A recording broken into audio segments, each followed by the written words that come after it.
अस्सलाम वालेकुम।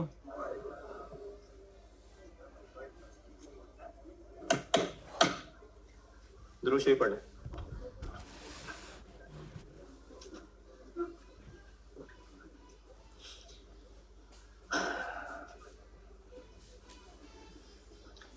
Spring 24 homework दिया था,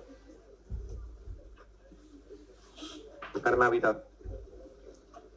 और इसमें मैंने आपको कहा था कि इसमें प्रोसेस बी मजबूरन हमें P1 और न्यू मटेरियल कॉलम कंबाइन करना पड़ेगा, और उसकी वजह सिर्फ इतनी थी कि एफको मेथड था। एफको मेथड में हमें ओपनिंग वर्किंग प्रोसेस के भी 3 टुकड़े चाहिए थे, उन्होंने दिए नहीं हुए, इसलिए मजबूरन हमें P1 कॉलम और न्यू मटेरियल कॉलम इकट्ठा करना पड़ा। बस ये वजह थी। और इतना बड़ा मसला इसलिए भी नहीं था क्योंकि केस 3 है और नया मटेरियल भी प्रोसेस के शुरू में ही लग जाता है, तो इसलिए कोई इतना बड़ा मसला नहीं था। तो ये सिर्फ एक बात थी, और उसकी वजह बताइए आपको। दोबारा बताता हूँ, एफको मेथड है, ओपनिंग वर्किंग प्रोसेस के भी 3 टुकड़े दिए होने चाहिए थे, नहीं दिए हुए थे, इसलिए हमें P1 कॉलम और न्यू मटेरियल कॉलम को मिलाना पड़ा डिपार्टमेंट बी में। और आपने कुछ पूछना है तो पूछें, अगर किया है तो। हाँ जी, हाँ, एक बात और पूछनी होती है इसमें। अब तक हम जितने भी सवाल कर रहे थे उसमें स्क्रैप बेचते थे और उसका जो रिकवरी वैल्यू थी वो हम कॉस्ट में से माइनस करते थे। यहां पर जो प्रोसेस ए का स्क्रैप है वो हम बेचने की बजाय हमें लाशें ठिकाने लगाने पे खर्चा करना पड़ रहा है।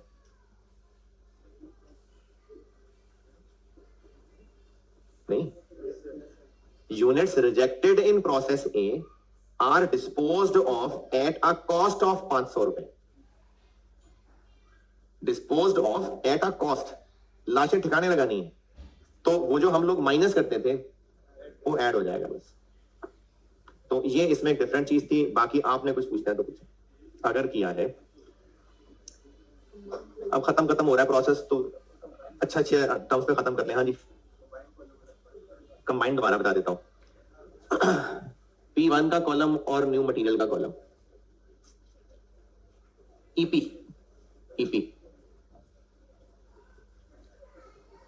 प्रोसेस 2 के सवाल में ये 2 कॉलम इकट्ठे क्यों किए उसकी वजह बताने लगा। एफ को है, FIFO है, एफ को है तो कंप्लीटेड यूनिट्स आएंगे।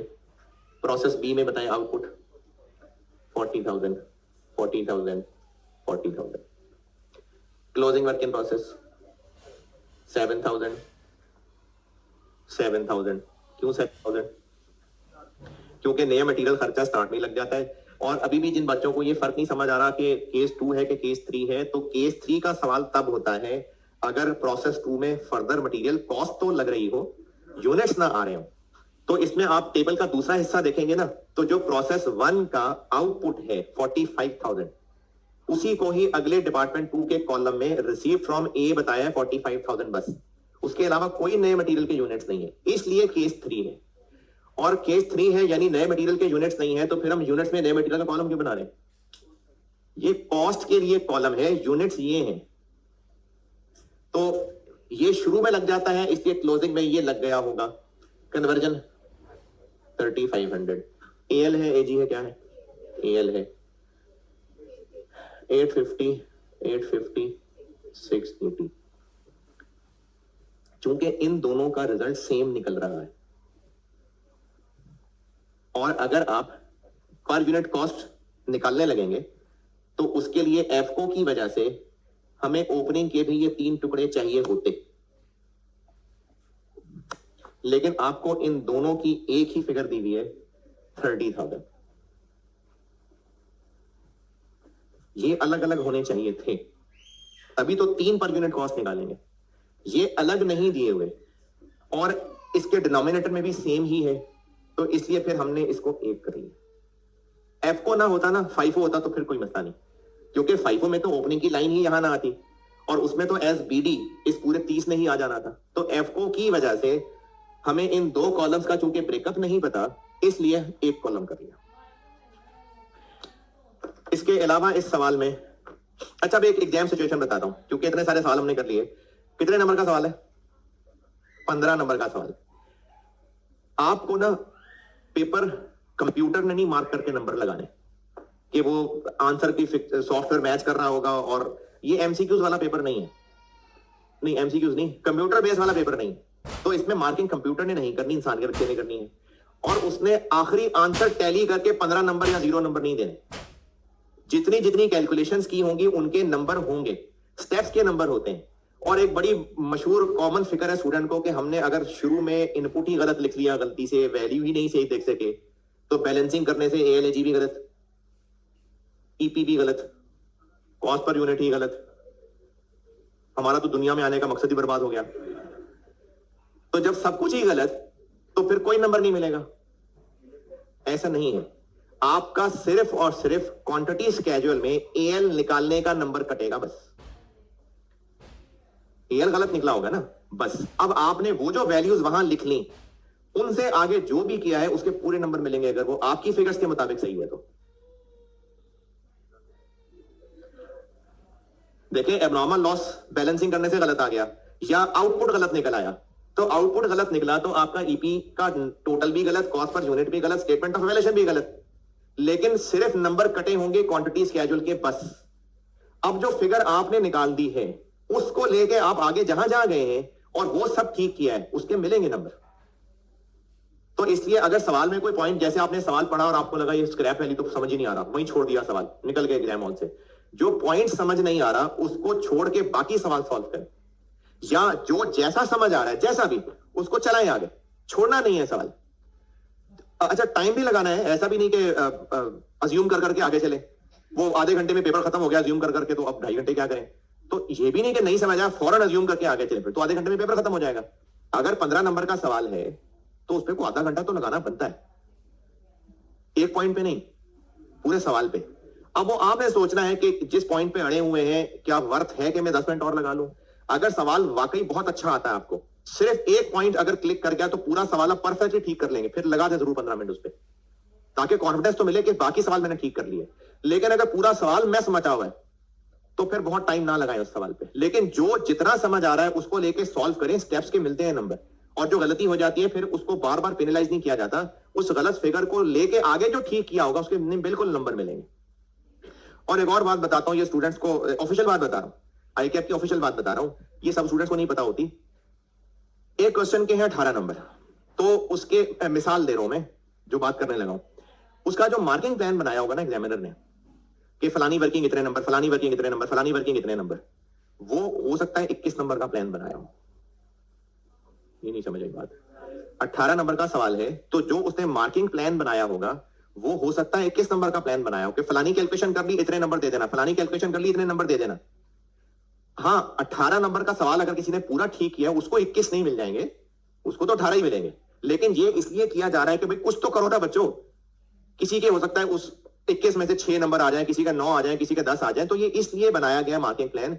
और पूरे 100 नंबर के पेपर में से एग्जामिनर ने, कोई रफली बता रहा हूं, तो 110 115 नंबर रखे होते हैं कि कुछ तो करके आओ ना। तो वो जो लोग 15 नंबर लेके फेल हो रहे होते हैं, 20 नंबर लेके फेल हो रहे होते हैं और कोसते हैं आईकैप को, तो ये ज्यादती है। तो इसलिए आप इस बात पे परेशान ना हुआ करें कि गलती होगी तो सब गलत हो जाएगा। पेपर में बैठे, अगर ये पेपर में कर रहे होते हैं सवाल और आपको अगर ये बात नहीं भी क्लिक करती जो मैंने अभी बताई है कि कॉलम में लाने, मैक्सिमम क्या हो जाता, क्वांटिटी स्केड्यूल बना लेते, ईपी बना लेते, कॉस्ट पर यूनिट पे आते, तो कहां फंस जाते आगे कि इस 30 को कहां लिखना है, किसी एक जगह लिखें, आगे चले। P1 में लिख दें, यहां 0 कर दें, आगे चले। तो इसलिए किसी पॉइंट पे अड़ जाए तो जो उस वक्त बेहतर लग रहा है वो करें और सवाल आगे पूरा चलाएं, क्योंकि उस कैलकुलेशन के नंबर कटेंगे लेकिन गलत फिगर को लेके आगे जो भी किया होगा और अगर वो सही किया होगा उसके नंबर मिलेंगे। ओके, इस सवाल में और किसी का सवाल? चले, कुछ नहीं पूछना।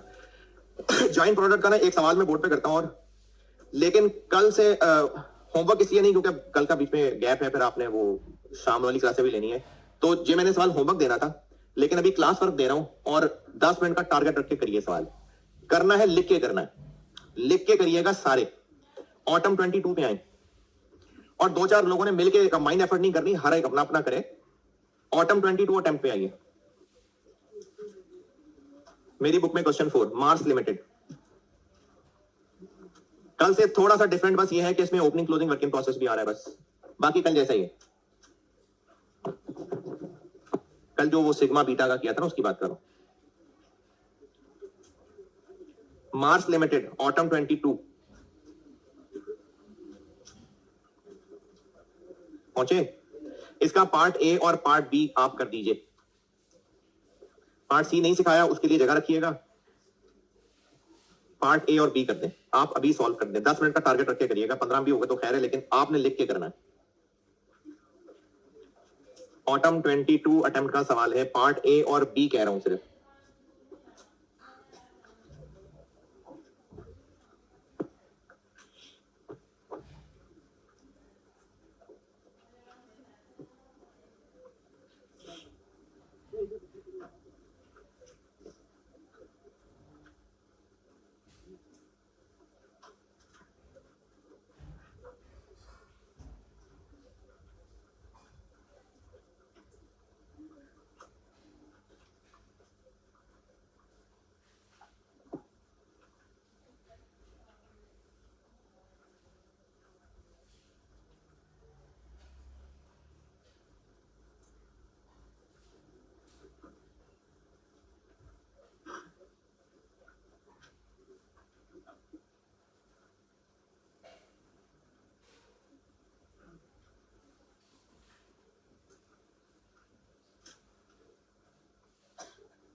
इतनी देर में हो जाना चाहिए था।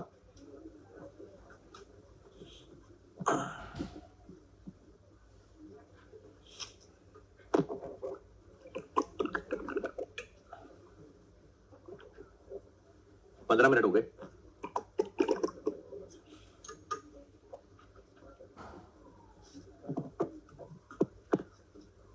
सवाल करना है।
अच्छा, जो आज शाम की एक्स्ट्रा वाली क्लास में फिजिकली ना भी होना, वो ये लेक्चर लेके आना, क्योंकि मंडे को मैंने इसी ये शाम वाली क्लास से आगे चलना है।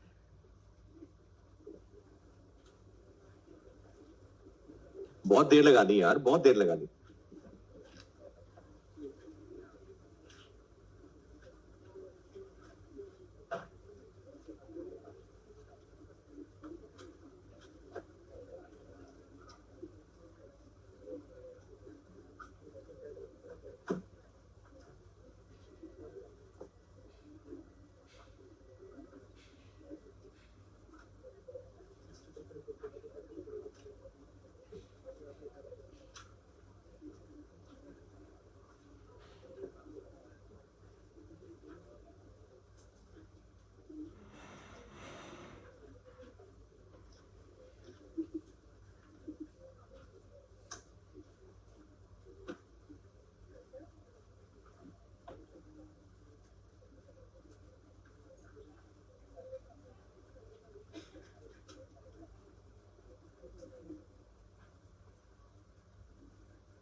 चलें, बस बहुत हो गया।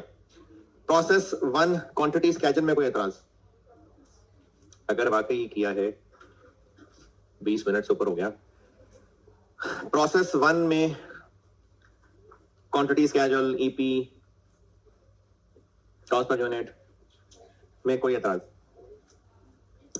जॉइंट कॉस्ट एलोकेशन में एनआरवी निकालने में कोई मसला? कोई नहीं। 500 रुपए का होगा। तो ये 500 रुपए थोड़ी सी नजरें उठा के देखेंगे ना, तो ये प्रोसेस 2 की कन्वर्जन कॉस्ट है जो कल क्लास में 81 निकाली थी, ये वही है। कल वाले सवाल में तो प्रोसेस 2 में फिर भी ईपी बनाया था मैंने, इसमें तो बिल्कुल ही जरूरत नहीं है। क्यों? है ही सिर्फ आउटपुट, जो कल जैसे जॉइंट प्रोडक्ट का सवाल बोर्ड पे किया था मैंने, बाय प्रोडक्ट वाला। प्रोसेस 2 में है ही सिर्फ आउटपुट, ओपनिंग क्लोजिंग भी नहीं है, एएल एजी भी नहीं है, तो ईपी बनाने की जरूरत ही नहीं है। तो इसलिए वो जो पूरा का पूरा 4000 है वही डिनोमिनेटर है। तो वो हमने ये जो, अगर पीछे सोल्यूशन देखें आप, तो पार्ट बी का सोल्यूशन जो मैंने शुरू किया हुआ, पार्ट बी देखिएगा सोल्यूशन में। प्रोसेस 2 की कोई अलग से, जो कल मैंने सिग्मा बीटा का सवाल किया था ना, उसका रेफरेंस दे रहा हूं। उसमें कन्वर्जन का 81.3 निकाला था, उसको फिर एनआरवी के ब्रैकेट में लिया था। तो ये वही 81.3 की तरह का ये 500 रुपए है। जो सोल्यूशन में मैंने पार्ट बी शुरू किया हुआ है, उसमें ग्रेविटी देखें, ये G1 जो लिखा है ये वो कॉस्ट फ्रॉम P1 हो गई, और जो कन्वर्जन लिखा हुआ है ये फर्दर प्रोसेसिंग कॉस्ट है। इसको 4000 से डिवाइड किया, ये 500 है, जो 81.3 की तरह की चीज है। वो पता चल रहा है क्या बातें कर रहा हूं? जो कल सिग्मा बीटा वाले सवाल में 81.3 था ना, उसकी जगह ये 500 है, तो वो ब्रैकेट में आया है एनआरवी वाले। इस 500 के अलावा और कोई मसला है तो बताएं।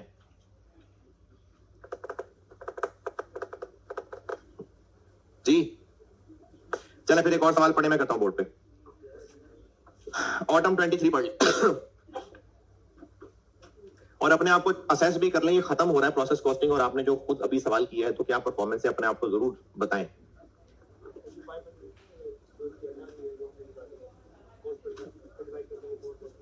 $500 माइनस क्यों कर रहे हैं? 500 निकला कैसे?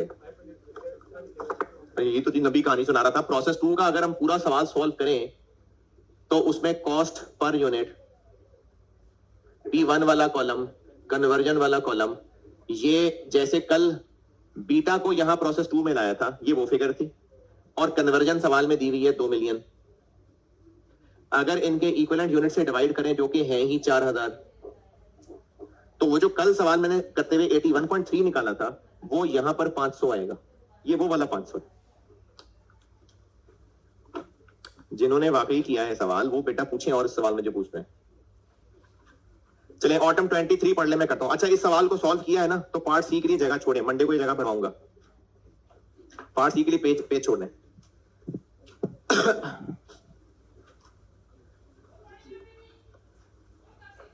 नहीं पूरा पेज नहीं, चलो खैर आधा पेज छोड़े, खैर छोड़े। ऑटम 23 पढ़ लीजिए, मैं करता हूं बोर्ड पे। ऑटम 23 ये मेरी बुक में क्वेश्चन 2 होगा। हरकुलिस केमिकल कंपनी लिमिटेड, पढ़ ले, मैं करता हूं।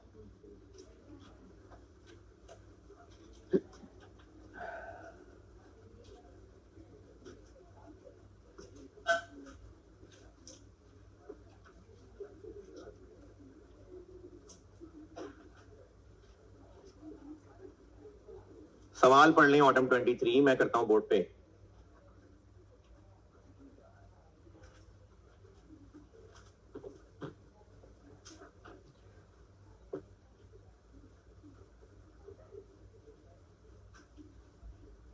ऑटम 23 सवाल पढ़ लें, सबसे कह रहा हूं, एनेक वाले भी बगैर एनेक वाले भी, सबसे बात कर रहा हूं।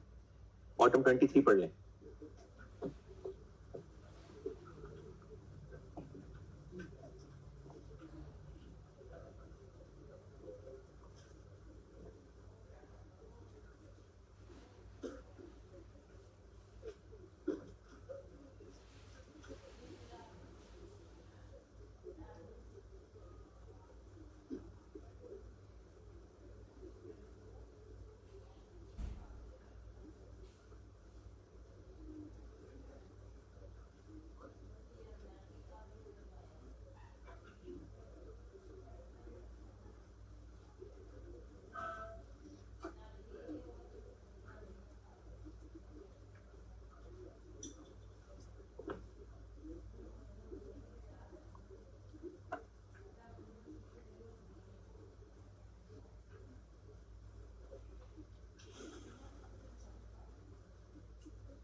हाँ जी, सवाल पढ़ लें तो मैं सॉल्व करूं।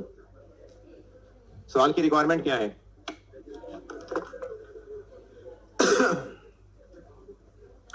तो ये तो मैंने सिखाया ही नहीं अभी। तो फिर आप ऐसा करें कि एक पेज खाली छोड़ें, एक पेज इसकी हेडिंग देके सवाल की एक पेज खाली छोड़ें और अगले पेज पे आ जाएं। हम इसकी स्टेटमेंट ऑफ एवेल्युएशन बनाने लगे हैं दोनों प्रोसेसेस की। ये वर्क इन प्रोसेस अकाउंट क्या होता है वो आज जब शाम वाली क्लास ले लेंगे तो पता चलेगा।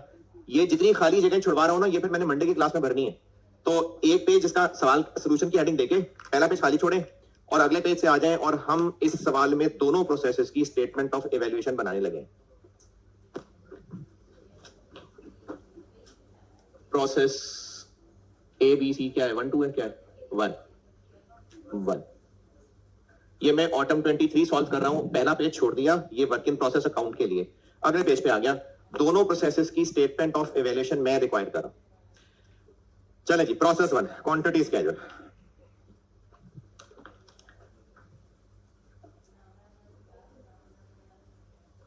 सवाल ध्यान से पढ़ना बड़ा जरूरी होता है बच्चों। Litre, KG, units, litre, units भी लिख देंगे तो कोई मसला नहीं है। Opening closing work in process नहीं है।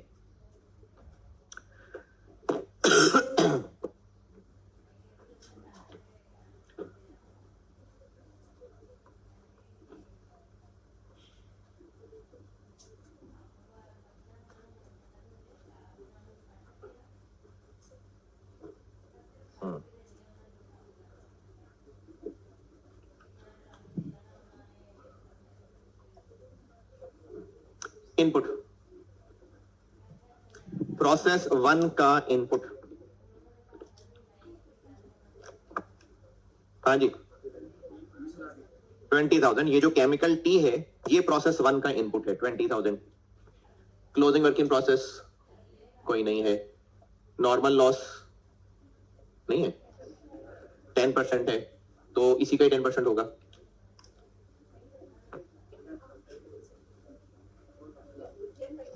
कैलकुलेट करके देख लें एक्सपेक्टेड यूनिट्स। 20,000 को क्यों डिवाइड करना है?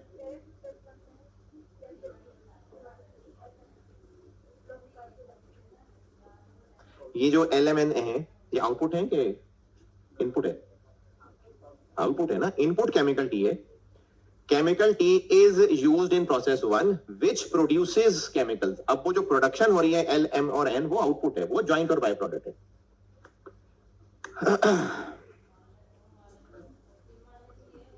तो इसका 10% हो गया नॉर्मल लॉस।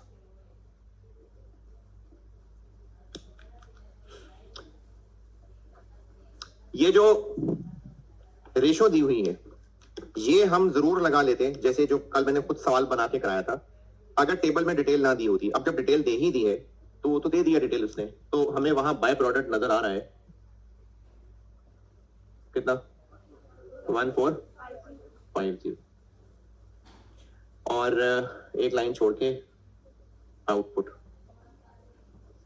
आउटपुट हमने लेना है इन दोनों ज्वाइंट प्रोडक्ट्स को, L को और M को।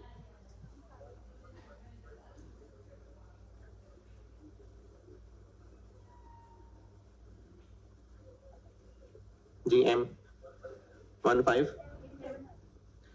8700 और 72 L और M। ये ठीक है। 15950 15950। अब नॉर्मल लॉस हो गया 600।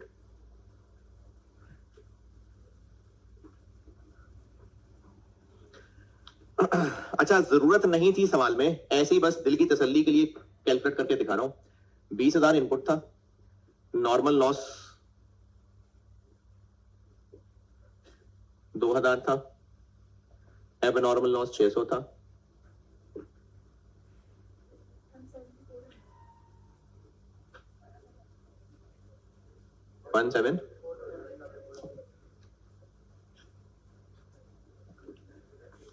17400।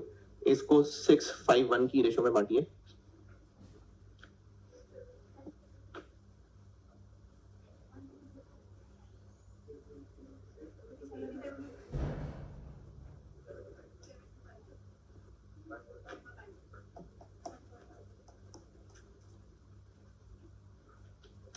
ये वही है जो दिए हुए, और इसने इसलिए दिए हुए थे क्योंकि एबनॉर्मल लॉस निकालना पड़ना था, तो उसने इसलिए खुद दे दिए थे। एबनॉर्मल लॉस नहीं पता ना, इसलिए उसने हमसे रेशो में नहीं बंटवाया। वो तो अब चूंकि 600 निकल आया है, तो मैं ऐसी टैली कराने के लिए आपको 651 निकाल के दे रहा हूं, लेकिन 600 पता ही नहीं तो आप कैसे बांटेंगे? तो इसलिए उसने 651 में हमसे नहीं बंटवाया, दे दी। तो वैसी बस तसल्ली के लिए बताया। इक्वलेंट प्रोडक्शन,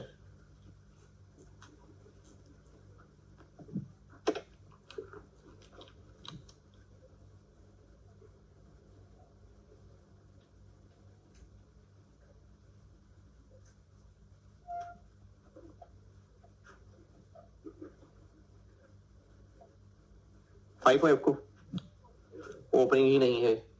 वैसे अगर लिखा हुआ देखें तो वो एफ को, ये फाइव को क्या लिखा हुआ? कुछ भी नहीं लिखा हुआ, क्योंकि दोनों ही प्रोसेसेस में ओपनिंग क्लोजिंग है ही नहीं। Completed units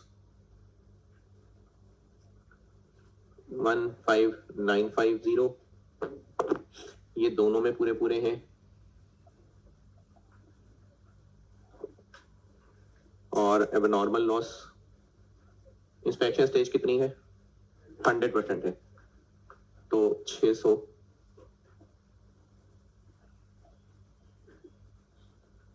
16550।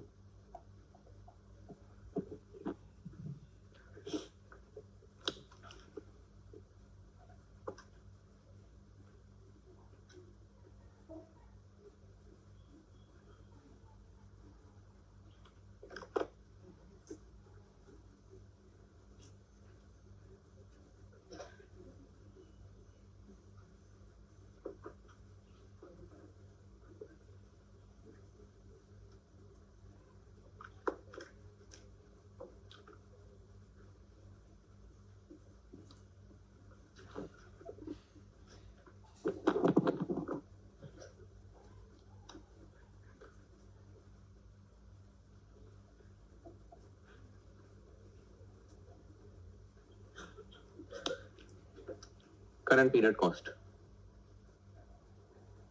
अब ये करंट पीरियड आपको कैलकुलेशंस करनी पड़ेगी। उन्होंने टेबल में आपको क्वांटिटीज और रेट्स दिए हैं। तो केमिकल नहीं पूरा लिख लें, या चलो 1000 में कर लें, डिवाइड करते हुए कर लेना। जो मटेरियल है 20,000 लीटर है, 240 का एक, और कन्वर्जन के लिए 12,000 आर्स है। ये हो गया लेबर और ये हो गया कन्वर्जन। ये क्या किया मैंने, लेबर और कन्वर्जन एफर्ट दोनों मिला लिए, तो ये ऊपर क्या बना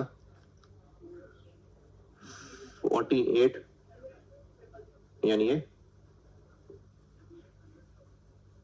48 मिलियन। इधर 11760,000। और नॉर्मल लॉस की रिकवरी,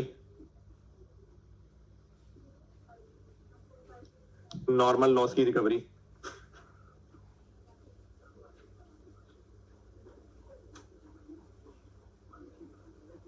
जी 180।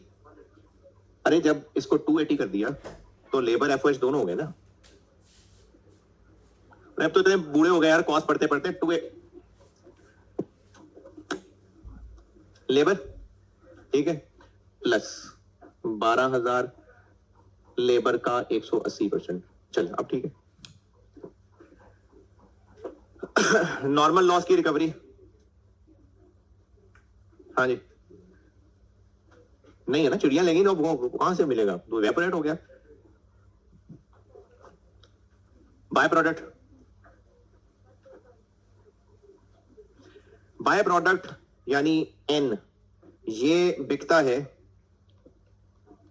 1,000 रुपए का, लेकिन उस पर 40 खर्च करना पड़ता है। तो 1450 इंटू 1,000 -40 1392 000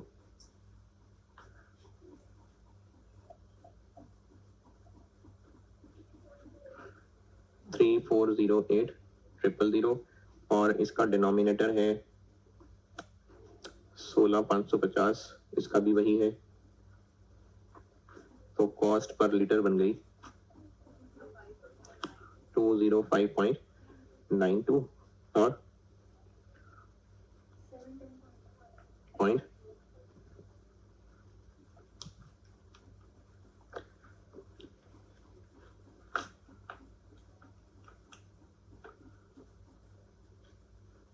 और ये मैं इधर कोने कुदरे में बना लेता हूं, statement of evaluation.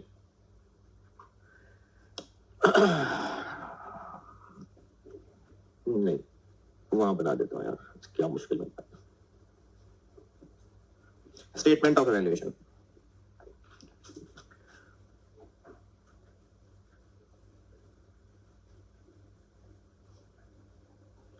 cost of completed units,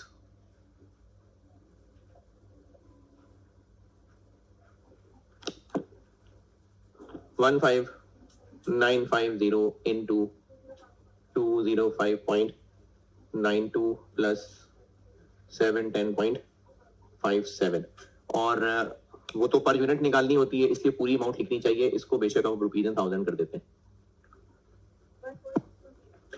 14618 और cost of abnormal loss 600 into ये दोनों,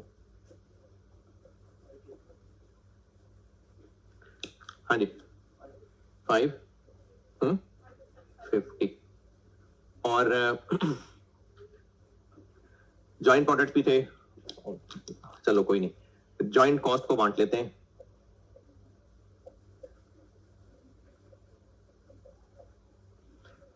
क्या क्या है जॉइंट प्रोडक्ट?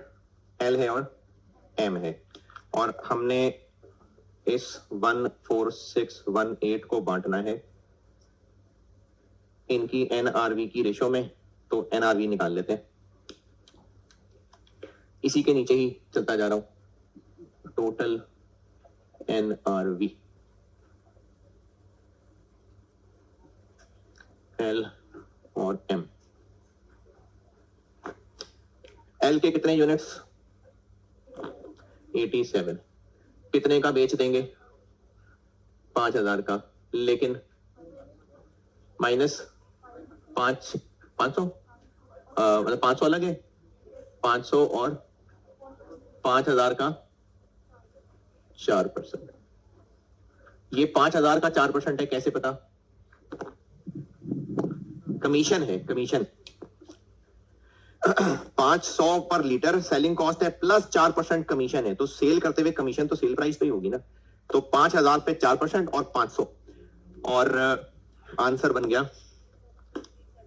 37410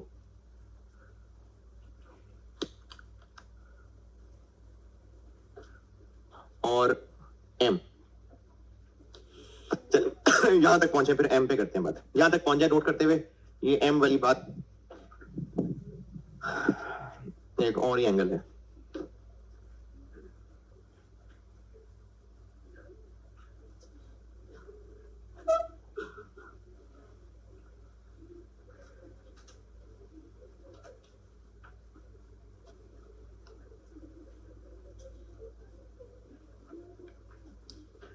नाराज हो गए?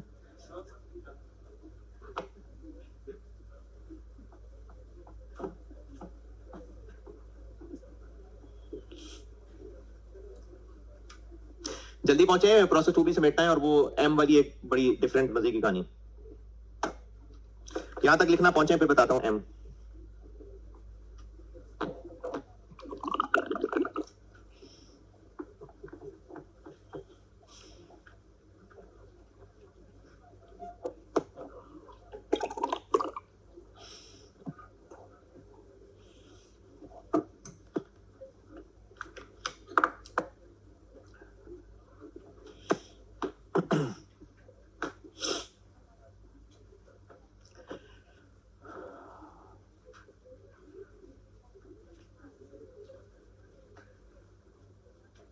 कब पहुंचेंगे?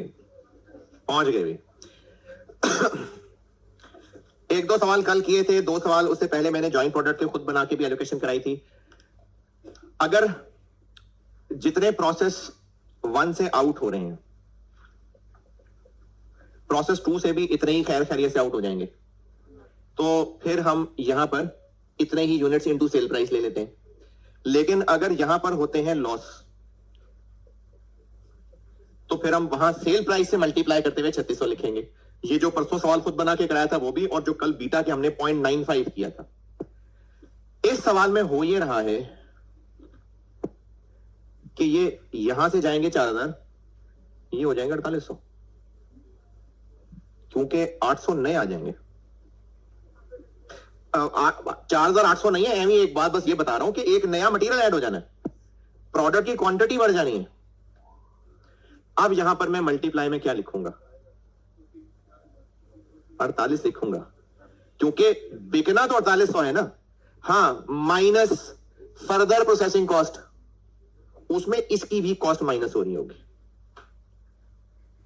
दोबारा हम लोग एनआरवी निकाल रहे हैं इनकी, लेकिन कॉन्सेप्ट क्या है कि इनके इस्तेमाल से टोटल नेट क्या मिलेगा। तो अगर इनके इस्तेमाल से बनेंगे ही 3600, तो इसीलिए हम लोग 3600 को सेल प्राइस से मल्टीप्लाई कर रहे थे। लेकिन अब इनके इस्तेमाल से ये और आने के बाद बिकेंगे 4800, तो सेल प्राइस को इससे मल्टीप्लाई करना है। और ये चूंकि अभी हुआ नहीं है, ये फ्यूचर है। कॉन्सेप्चुअली हम कहां खड़े हैं? प्रोसेस 1 के एंड पे। तो इसलिए ये भी चूंकि फ्यूचर है, तो जब हम माइनस कॉस्ट कर रहे होंगे तो इसकी भी कॉस्ट माइनस कर रहे होंगे। तो यहां पर ब्रैकेट में लिखेंगे हम 7650। ये कहां से आया? क्योंकि प्रोसेस 2 में कोई एबनॉर्मल लॉस नहीं है, नॉर्मल भी नहीं है, शायद नहीं है, कोई एबनॉर्मल लॉस नहीं है। वो मैं भी बना के भी दिखाता हूं, अभी क्वांटिटी स्केड्यूल बना के दिखाता हूं। तो इसलिए जितने बिकेंगे, और अगर कुछ एबनॉर्मल लॉस भी होता तो हम सिर्फ नॉर्मल लॉस ले रहे होते, जो कल 0.95 वाली बात बताई थी। ये और sale price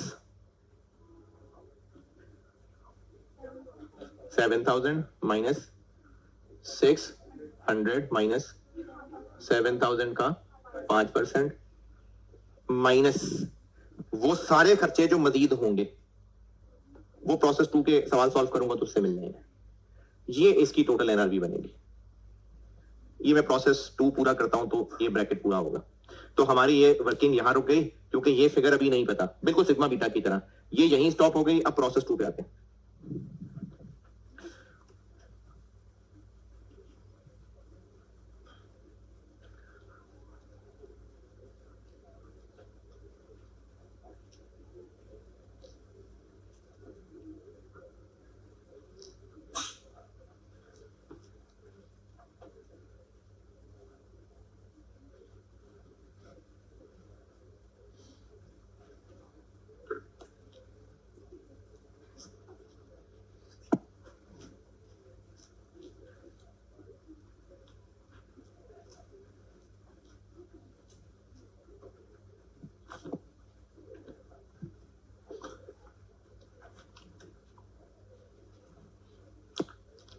opening work in process, transfer in 7250, new material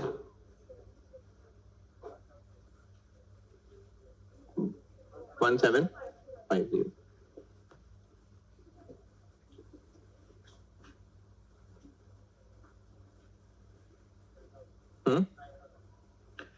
normal loss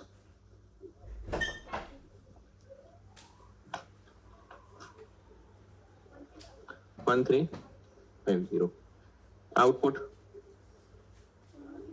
76, तो ALAG नहीं है।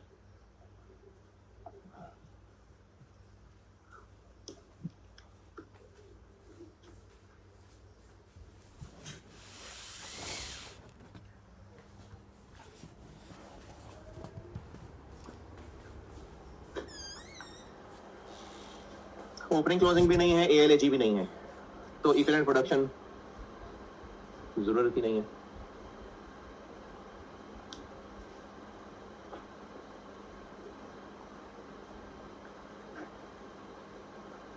देखें ALAG नहीं है, ओपनिंग क्लोजिंग भी नहीं है, तो फिर इसकी भी जरूरत नहीं है, आउटपुट ही बस डिनोमिनेटर है।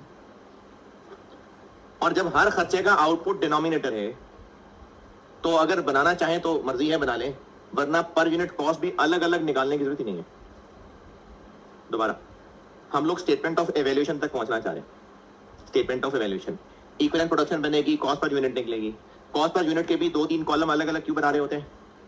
क्योंकि ईपी अलग अलग होता है, और फिर उनको यूज करके cost of completed units, cost of abnormal loss, cost of closing work in process. जब opening closing work in process ही नहीं है, ALAG भी नहीं है, तो है ही सिर्फ कंप्लीटेड यूनिट्स और कुछ भी नहीं है, कंप्लीटेड यूनिट्स हैं।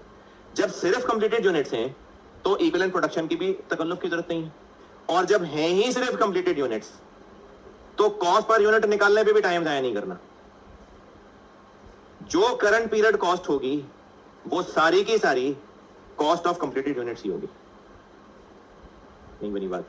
देखें, जब opening closing work in process ही नहीं है, ALAG भी नहीं है, तो हमने पर यूनिट कॉस्ट निकालने के लिए न्यूमरेटर क्या लेना था? Current period cost. उसको इसी से डिवाइड करना था और फिर इसी से मल्टीप्लाई कर लेना था, तो वो कॉस्ट ऑफ कंप्लीटेड यूनिट्स आ जानी थी। तो इसलिए इसकी भी जरूरत नहीं रही और कॉस्ट पर यूनिट की भी जरूरत नहीं रही।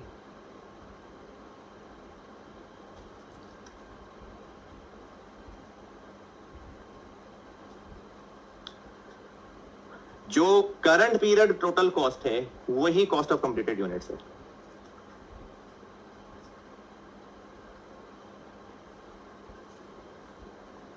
अगर ये बात नहीं ठीक लग रही तो ठीक है, कॉस्ट पर यूनिट भी निकाल लीजिएगा आप घर जाके, और फिर कॉस्ट ऑफ कंप्लीटेड यूनिट्स भी बना लीजिएगा।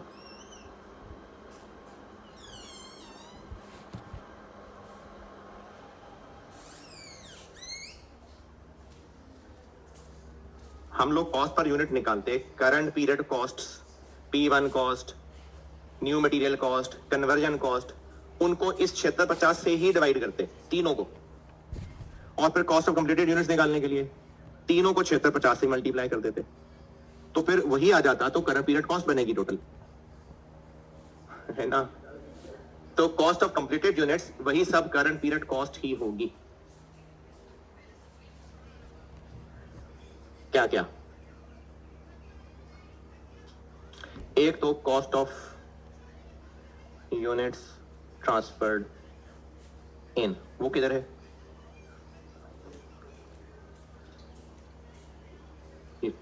वो अभी ये कैलकुलेट होगी तो वहां लिख लेंगे। मजीद क्या खर्चा होगा? New material cost. प्रोसेस 2 में क्या न्यू मटेरियल कॉस्ट आएगी? कितने लीटर हैं? कितने रुपए का एक?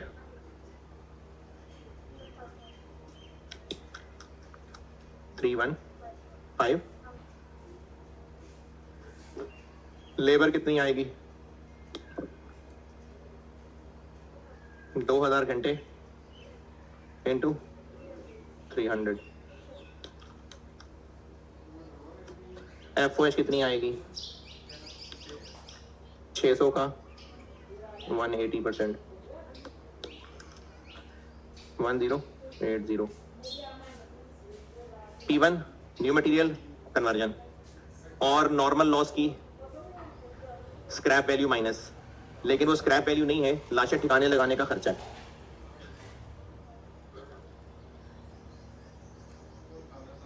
कितना खर्चा है? इनटू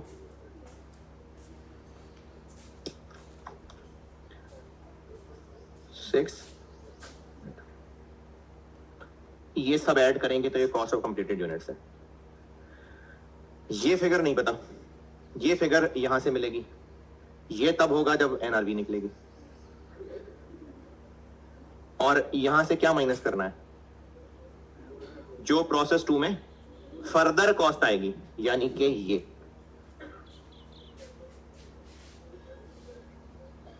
2063, ये वहां ब्रैकेट से माइनस होगी। ये सब प्रोसेस 2 में फर्दर है ना, तो ये इधर ब्रैकेट से माइनस होगी।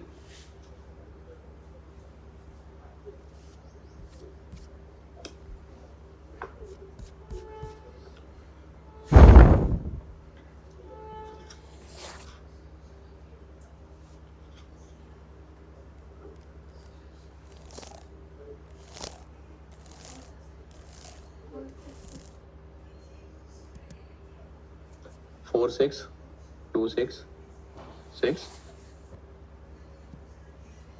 8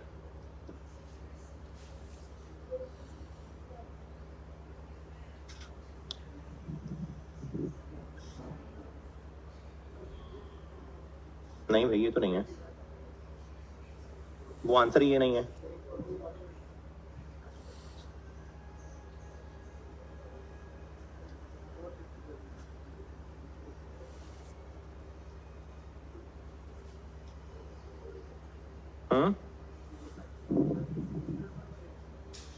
क्या? हाँ जी,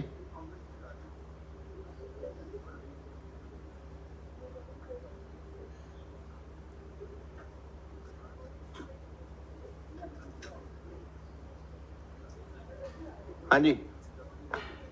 अरे नहीं भाई,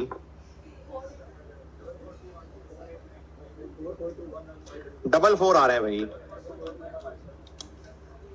7,000 माइनस 600 माइनस 7,000 का 5%। 7,000 का 5% कितना है? 350। 7,000 माइनस 600 माइनस 350, जो आंसर आएगा उसको इससे मल्टीप्लाई करें और उसके बाद जो आंसर आएगा उसमें से माइनस करें।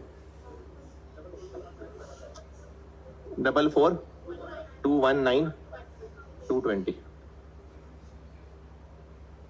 8 1 6 3 0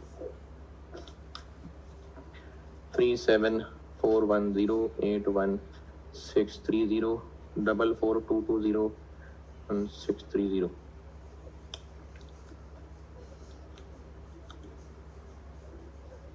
6 9 9 1।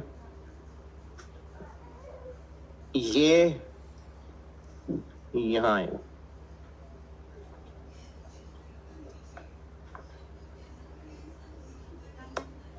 9 9 8 2।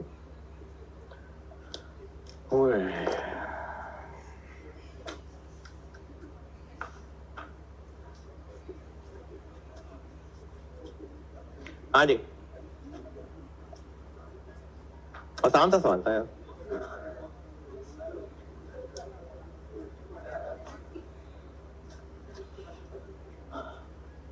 चलें ठीक है जी, अल्लाह हाफिज।